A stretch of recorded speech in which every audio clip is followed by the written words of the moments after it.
आप किस भगवान को देखते हैं? मैं तो शिव हूँ। वो जो सत्य है ना, जिसकी वो सोचने की कोशिश कर रहे हैं, वो है सनातन। और उसका तरीका बाहर से नहीं हो सकता, उसका तरीका अंदर से होगा। मान लो आपको टेलीपैथी करनी आती हो, आप फोन क्यों बनाओगे? समझे? बट आप टेक्नोलॉजी तो समझते हो फोन बनाने की, क्योंकि सारी टेक्नोलॉजी डेवलप ही अध्यात्म के बेस पे हो सकती है ना। जो महादेव ने बताया सारा तंत्र तो काम ऐसे ही करता है, उसके अलावा कुछ हो ही नहीं सकता। मान लो कोई जैसे चाइना में बैठ के भी साधना करे, ध्यान करे, तो क्या उसका मन शांत नहीं होगा? होगा ना, होगा। उसको भी समझ में आएगी वो चीजें। आज बड़े सौभाग्य की बात है, हम लोगों के शिविर में मिश्रा जी जो एक बड़े ही नौजवान और पुराने पत्रकार हैं, उनके साथ आईआईटी बाबा हम लोग के बीच पहुंचे हैं। पूज्य स्वामी अभिषेक ब्रह्मचारी जी भी बैठे हुए हैं, जो धर्म सम्राट स्वामी करपात्री जी महाराज के विचारों से अपने आप को जोड़कर देश भर में काम कर रहे हैं। मैं रोहित हूँ, युवा चेतना संगठन के माध्यम से देश भर में काम कर रहा हूँ। संयोग अच्छा है, बाबा के पीछे दुनिया पड़ी है, बाबा को दुनिया खोज रही है, बाबा से मिलने के लिए दुनिया आतुर है। बाबा की अपनी समझ है, बाबा की अपनी प्रतिष्ठा स्थापित हो चुकी है और बाबा की लोकप्रियता आज सभी सेंसेक्स के रिकॉर्ड को तोड़ चुकी है। अभी जनता अभी जनता अगर किसी को सुनना और देखना चाहती है तो बस आईआईटी बाबा को देखना चाहती है। हम पत्रकार नहीं हैं, हम सामाजिक राजनीतिक क्षेत्र में काम करने वाले लोग हैं, लेकिन हमारे मित्र और भाई मिश्रा जी ने कल रात में नहीं बल्कि आज सुबह 1 बजे जब हम लोग आग की धुनी पर दोनों भाई साथ खाना खा रहे थे एक ही पत्तल में, ये पत्रकारिता करके लौटे थे और हम कमल च्यवनप्राश बांध कर, तो आईआईटी बाबा की चर्चा हुई और आज बाबा हम सबों के साथ बड़ी सरसता, सहजता और सहिष्णुता के साथ बैठे हैं। तो निश्चित रूप से बाबा का स्वागत और अभिनंदन हम लोग अपने शिविर में कर रहे हैं। पूज्य स्वामी अभिषेक ब्रह्मचारी जी ने शाल उड़ाकर उनको आशीर्वादित भी किया है।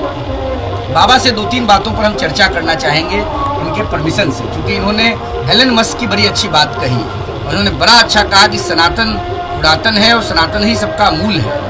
तो बाबा से बस हम जानते हैं 3:33 में आपको जाना है, फल भी आ गया है। फल कहाँ है भैया? नहीं, 10 मिनट है, फल है तो आप क्वेश्चन पूरा करो। एक फल ले लेंगे तो कृपा हो जाएगा।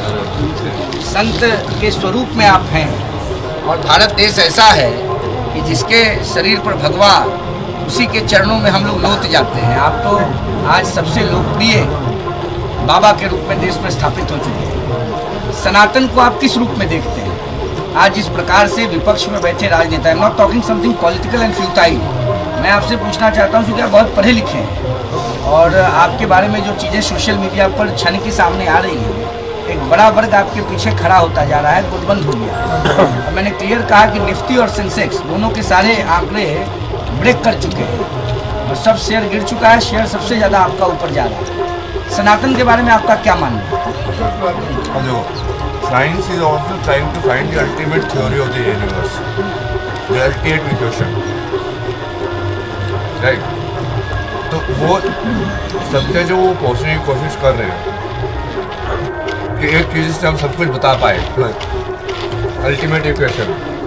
वो जो CERN वाले एक्सपेरिमेंट में है वो वही करने की कोशिश कर रहे थे कि ग्रेविटेशनल फोर्स होती है, वीक फोर्सेस होती है, बट ये अलग अलग होके एक फोर्स के हिसाब से उस इक्वेशन को डाल नहीं पा रहे। तो वो जो सत्य है, साइंटिस्ट ना होंगे, साइंटिस्ट जी, तो वो उनका मेन चैलेंज है। लाइक मैथमेटिक्स को वो पूरा यूनिफाई नहीं कर पा रहे हैं कि मैथमेटिक्स का मूल आधार क्या है। बड़े बड़े मैथमेटिशियन ना, वो अभी तक पता नहीं चला उनको, वो क्योंकि वो आधा कहीं कहीं से उठाया हुआ है, कुछ चीज़ यहाँ से उठा ली इस देश से, कुछ चीज़ इस देश से उठा ली, उसको थोड़ा किताबों में डाल के फिर वो बनाया हुआ है। तो वो जो सत्य है ना, जिसकी वो सोचने की कोशिश कर रहे हैं, वो है सनातन। और उसका तरीका बाहर से नहीं हो सकता, उसका तरीका अंदर से होगा। जो वो कर रहे हैं वो बाहर से ढूंढ रहे हैं उसको। मैं एक बात और पूछूंगा, वैदिक मैथमेटिक्स के बारे में हम सब लोग जानते हैं। भारती कृष्ण तीर्थ जी महाराज एक शंकराचार्य हुए गोवर्धन मठपुरी के, जिनके बारे में ये है कि उन्होंने ही वैदिक गणित को दिया दुनिया को और उसके बाद दुनिया ने उसको स्वीकार किया और आज विदेश उससे बहुत लाभान्वित हुआ। हमारे यहाँ रामायण में भगवान राम के बारे में चर्चा है कि जब लंका विजय करके वो लौटे अयोध्या, जब पुष्पक विमान से लौटे, तो उस जमाने में द्वापर त्रेता काल में हमारे यहाँ पुष्पक विमान था, हवाई जहाज था। और बाद में कहा जाता है कि 18वीं 19वीं और 20वीं ईस्वी के बीच में राइट ब्रदर्स ने एरोप्लेन लाया। क्या आप इसको भी मानते हैं कि सनातन में बहुत पहले, भारत में बहुत पहले, आर्यावर्त में बहुत पहले हेलीकॉप्टर भी था, प्लेन भी था, वो जो आज भौतिकवादी चीज़ें दुनिया जिसका लाभ ले रही है और जिस पर पेटेंट अमेरिका, इंग्लैंड, रसा, चाइना जैसे बड़े देशों का है, उस पर असली पेटेंट भारत का बहुत पुरातन काल से है, क्योंकि आप साइंस के विद्यार्थी भी हैं। नहीं, आप एक चीज़ नहीं समझ रहे हैं। जी, मान लो आपको टेलीपैथी करनी आती हो, आप फ़ोन क्यों बनाओगे? समझे? बट आप टेक्नोलॉजी तो समझते हो फ़ोन बनाने की, समझे ना आप? तो वो बोलते हैं कि तुमने फिजिकल प्लेन क्यों नहीं बनाया? अरे वो जो टेक्नोलॉजी है, अब फिजिकल में वो नहीं करने की जरूरत होती है ना। बहुत बार टेक्नोलॉजी मुझे समझ में आ गई कि किसी से बात करना क्या होता है, मन में जो विचार आ रहे हैं उसके मैं कुछ दूसरे के विचार में सुन पा रहा हूँ कि नहीं सुन पा रहा हूँ, तो फिर मैं फ़ोन नंबर लेके फ्रिक्वेंसी डायल करके सीधा ही किसी से ही बात कर सकता हूँ ना। तो वैसे ही हो गया, वो फ़ोन नंबर लेने जैसा ही हो गया, बट वो अलग लेवल पे कर रहे हो तुम अध्यात्म में। उसके लिए फिजिकल फ़ोन ये सब लाइन वाइन बनाने की भी जरूरत नहीं है। तो जब वो टेक्नोलॉजी हमारे पास थी तो वही तो है फ़ोन की टेक्नोलॉजी। वो बस फिजिकल में उसको करके पहले क्रेडिट लेना चाहते हैं कि हमने फिजिकल में कर दिया, तुमने फिजिकल में क्यों नहीं किया। तो सिद्धांत के रूप में तो सब कुछ है अपने ज्ञान के अंदर, सारी चीज़ें। मैंने आप भी ये मानते हैं कि हिंदुस्तान, भारत, आर्यावर्त हम जो हैं, हमने सब कुछ टेक्नोलॉजी हमने डेवलप किया, उसका लाभ विदेश लिया, क्योंकि सारी टेक्नोलॉजी डेवलप ही अध्यात्म के बेस पे हो सकती है ना। जो महादेव ने बताया सारा तंत्र तो काम ऐसे ही करता है, उसके अलावा कुछ हो ही नहीं सकता। और वो तो ऑब्वियस आंसर है, वो यही से देखिए होगा। कितनी स्पष्टता के साथ महाराज स्पष्ट रूप से कह रहे हैं कि टेक्नोलॉजी हम ही हैं, हमने ही सब कुछ दिया है। अच्छा, आजकल जो कुछ ऑपोजिशनल फोर्सेज हैं, इस प्रकार से जो पॉलिटिकल फोर्सेज हैं, ऑपोजिशनल फोर्सेज हम नहीं माने।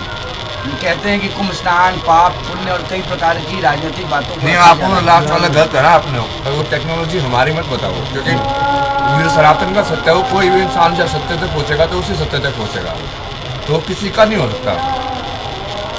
समझा? मान लो कोई जैसे चाइना में बैठ के भी साधना करे, ध्यान करे, तो क्या उसका मन शांत नहीं होगा? होगा ना, होगा। उसको भी समझ में आएगी वो चीज़ें।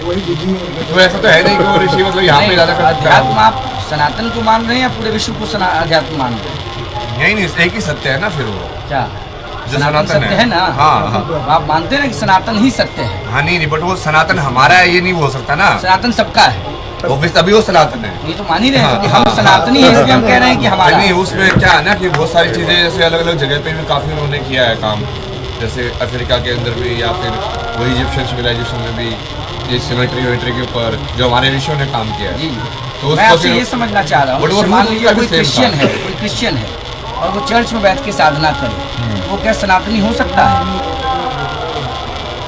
बोलो। कैसे? उसको राम और कृष्ण और महादेव को मानना पड़ेगा ना। नहीं, उसको सिर्फ सत्य को जानना है पहले। मतलब जैसे वो सारे संत महात्मा होते हैं, उनको कैसे सिद्ध हो जाता है कि कुत्ते के अंदर भगवान देख लिया, तो उनको सिर्फ भगवान देखने आने चाहिए। अब भगवान का तो रूप होता नहीं है, अब उनको किस रूप में दिख रहे हैं वो ठीक है। आप किस भगवान जैसे हमारे यहाँ पे भी तो अलग अलग होता है, फिर उसमें भी लड़ाई हो जाएगी। आप बोलोगे शिव के रूप में दिख रहे हैं, इसको कृष्ण के रूप में दिख रहे हैं, अब उसको भी दिख रहा है, उसका रूप अलग है, तो क्या हो गया? आप किस भगवान को देखते हैं? मैं तो शिव को देखता हूँ। शिव को। देखिए, घुमा फिरा करके जो बात का लबुल लुबाब है वो यही है कि भगवान शंकर की साधना में आईआईटी बाबा मशगूल है, और आईआईटी बाबा भगवान शंकर में ही अपने आप को निहित मान रहे हैं। और उन्होंने ये भी इशारा किया कि चाइना में बैठा व्यक्ति भी अगर शिव की तलाश करे तो वही सनातन है और वही सनातनी है। क्योंकि वो शिव शंकर ही है ना, जो बुद्ध जो वहाँ पे फॉलो करते थे, जो शंकर मतलब शून्य है, वही बुद्धिज्म चाइना में बहुत पार्ट तो मानते हैं ना उसको। भाई बुद्ध भी तो वो भारत शिव से नहीं ही मानते, है, उसको शिव का तो दूसरा नाम है शंकर, उसको मानते हैं शून्य को। मानते हैं। तो हम तो वही बोल रहे हैं ना, शून्य ही सत्य है। भारत का भविष्य आप किस रूप में देख रहे हैं? विश्व गुरु विश्व गुरु कब तक? जाएगा ये। मैं तो चाहता हूँ 1 महीने में डिक्लेयर हो जाए। इसमें मैं चाहता हूँ सारी बड़े बड़े लोगों को बुला के डिबेट करा के फाइनल करो ना कि सत्य कौन सा है। बुला लो सब नोबेल लॉरेट को।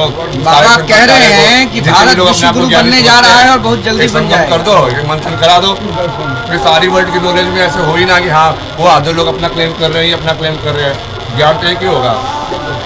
उस पर लौट लेंगे जल्दी। नहीं, बस हो गया टाइम ना, और जाना 3